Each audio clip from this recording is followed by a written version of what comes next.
Friends, welcome to RS tutorial. Sindhu घाटी सभ्यता का तीसरा पार्ट हम पढ़ रहे हैं। इसके पहले पार्ट 1 और पार्ट 2 अपलोड हो चुके हैं। अगर आपने उनको नहीं देखा है तो आप उनको जरूर देखें। डिस्क्रिप्शन में इसका लिंक प्रोवाइड कर दिया गया है। तो आज हम पढ़ेंगे सिंधु घाटी सभ्यता का तीसरा पार्ट। जैसा कि हमने पिछले पार्ट में पढ़ा हुआ था कि सिंधु घाटी सभ्यता में किस किस स्थान से क्या क्या चीजें मिली, तो अब उसके हम आगे कंटिन्यू करते हैं। सिंधु घाटी सभ्यता में ये पाया गया कि उसके विनाश का कारण, आखिर इतनी बड़ी सभ्यता किन कारणों से विलुप्त हो गई। तो इसमें बहुत सारे इतिहासकारों ने अपना अलग अलग मत दिया, लेकिन इसका जो सबसे इम्पॉर्टेंट मत माना गया है वो है बाढ़, क्योंकि यह सभ्यता जो है नदियों के किनारे विकसित थी। इसलिए ऐसा माना जाता है कि बाढ़ के कारण इस सभ्यता का विनाश हुआ होगा। सिंधु सभ्यता की लिपि भाव चित्रात्मक मानी जाती है, जिसमें प्रथम पंक्ति दाएं से बाएं और द्वितीय पंक्ति बाएं से दाएं मिली है। इसको हम कहते हैं बुस्त्रोफेदम। अब हम बात करते हैं सिंधु घाटी सभ्यता के अन्य क्षेत्र की, जैसे नगरीय नियोजन, जो कि इसकी एक बहुत बड़ी विशेषता है, क्योंकि जो हमारी वैदिक सभ्यता है वो एक ग्रामीण सभ्यता थी, लेकिन सिंधु घाटी सभ्यता एक शहरी सभ्यता थी। तो यहाँ का नगर नियोजन इसकी एक प्रमुख विशेषता है। इसमें ग्रिड पद्धति पाई गई है। सड़कें जो है समकोण पर पाई गई हैं, वो 90 पर एक दूसरे को काटती थी। वो अधिकतर दो स्थानों पर, दो भागों पर बटे थे, पूर्वी नगर और पश्चिमी नगर। पूर्वी नगर को निचला नगर माना जाता है, जिसमें मजदूर वर्ग रहते थे, और पश्चिमी नगर को दुर्ग कहा जाता था, जिसमें अमीर वर्ग रहते थे। लेकिन धौलावीरा एक ऐसा शहर है जो दो के बजाय 3 भागों में बटा हुआ था।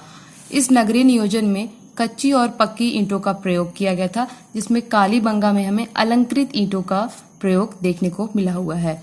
यहाँ के दरवाजों की भी एक मुख्य विशेषता है। दरवाजे मुख्य सड़क की विपरीत दिशा में खुलते थे, लेकिन लोथल में दरवाजे मुख्य सड़क की ओर खुलते थे। ये क्वेश्चन बहुत इंपॉर्टेंट है जो एग्जाम में पूछा जाता है। सिंधु घाटी सभ्यता के नगरों में नालियां व्यवस्थित थी। अगर हम आज के कंपैरिजन में देखें तो आज से बेटर वहाँ का नगर नियोजन था। नालियां भी वहाँ की पक्की थी, और जो ईंटों का अनुपात था, जो ईंटें यूज की गई थी उस समय, उसका अनुपात था 4, 2 और 1। लंबाई 4, चौड़ाई 2 और ऊंचाई 1। अब चलते हैं सिंधु घाटी सभ्यता के सामाजिक जीवन पर नजर डालते हैं। सिंधु घाटी सभ्यता में कुछ ऐसी चीजें पाई गई जिससे हमें यह पता चलता है कि यह सभ्यता एक मातृसत्तात्मक सभ्यता थी। यहाँ से अभी तक वर्ण व्यवस्था का हमें कोई प्रमाण नहीं मिला हुआ है। यहाँ पर कोई हमें किसी तरह का औजार या हथियार भी नहीं प्राप्त हुआ, इसलिए हम कह सकते हैं कि इस सभ्यता के लोग शांति प्रिय थे।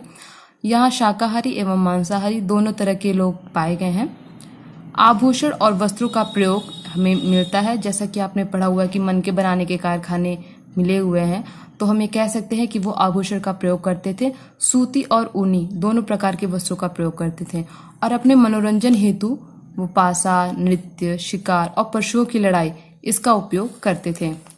राजनीतिक जीवन की बात करें तो हमें स्पष्टता कोई जानकारी खास नहीं है इस बारे में कि यहाँ पर किस प्रकार का जनतंत्रात्मक था या फिर राजतंत्रात्मक था। फिर भी यह माना जाता है कि यहाँ पुरोहित या व्यापारिक वर्ग द्वारा शासन संचालित होता था। इसी में पिग्गट नाम के इतिहासकार ने हड़प्पा और मोहनजोदड़ो को विस्तृत साम्राज्य की राजधानी कहा है। ये पॉइंट भी बहुत इंपॉर्टेंट है। इस लाइन को देख करके इस इतिहासकार पिग्गट का नाम पूछ लिया जाता है।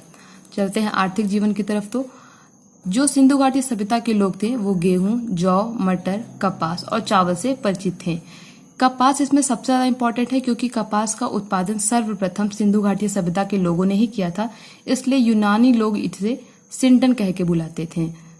गन्ना से इस सभ्यता के लोग परिचित नहीं थे। यहाँ पशुपालन भी होता था। गाय, घोड़ा इससे परिचित थे। जैसे आपको पता है सुरकुतडा में हमें घोड़े के अवशेष मिले हैं। इनका जो प्रिय पशु था वो था एक कुबड़ वाला सांड। इस सभ्यता को लोग शेर से परिचित नहीं थे। यहाँ पर उद्योग भी होता था, जिसमें सूती वस्त्र और शिल्प प्रमुख था। सिंधु घाटी सभ्यता के लोग व्यापार भी करते थे। यह पश्चिम एवं मध्य एशिया, ईरान, अफगानिस्तान और मेसोपोटामिया से व्यापार करते थे। घाटी सभ्यता सूती वस्त्र और हाथी दांत का निर्यात करते थे। आयात की बात करें तो तांबा, चांदी और टिन का आयात करते थे। तांबा वो खेतड़ी राजस्थान से आयात करते थे, चांदी का ईरान और अफगानिस्तान से, और टिन का अफगानिस्तान से। बढ़ते हैं धार्मिक जीवन की तरफ। तो सिंधु घाटी सभ्यता में हमें जितने भी अवशेष मिले हैं उसमें से हमें कहीं मंदिर के अवशेष नहीं मिले हैं। ये लोग मातृ देवी की पूजा करते हैं, जिसका हमें साक्ष्य मोहनजोदड़ो से मिलता है। और साथ ही साथ ये लोग उर्वरता देवी की भी पूजा करते थे। इस संबंध में एक साक्ष्य मिला है हड़प्पा से, स्त्री के गर्भ से निकलता हुआ पौधा, इसलिए हम मानते हैं कि ये उर्वरता की देवी की भी पूजा करते थे। यहाँ पर मोहनजोदड़ो से 3 मुख वाले देवता की भी हमें प्राप्ति हुई है, जिसे पशुपतिनाथ या आद्य शिव का दर्जा दिया जाता है। सिंधु घाटी सभ्यता के लोग वृक्ष पूजा, पशु पूजा और सूर्य की उपासना करते थे। यहाँ से हमें स्वास्तिक चिन्ह, अग्निकुंड भी मिलते हैं, जिससे हमें यह साक्ष्य मिलता है कि इस सभ्यता के लोग अग्नि की भी पूजा करते थे। तो सिंधु घाटी सभ्यता का टॉपिक यहीं समाप्त होता है। ये तीसरा पार्ट था। आप पहला दूसरा टॉपिक भी जरूर देखें, तो आपको ये एक अच्छा समझ डेवलप करेगा।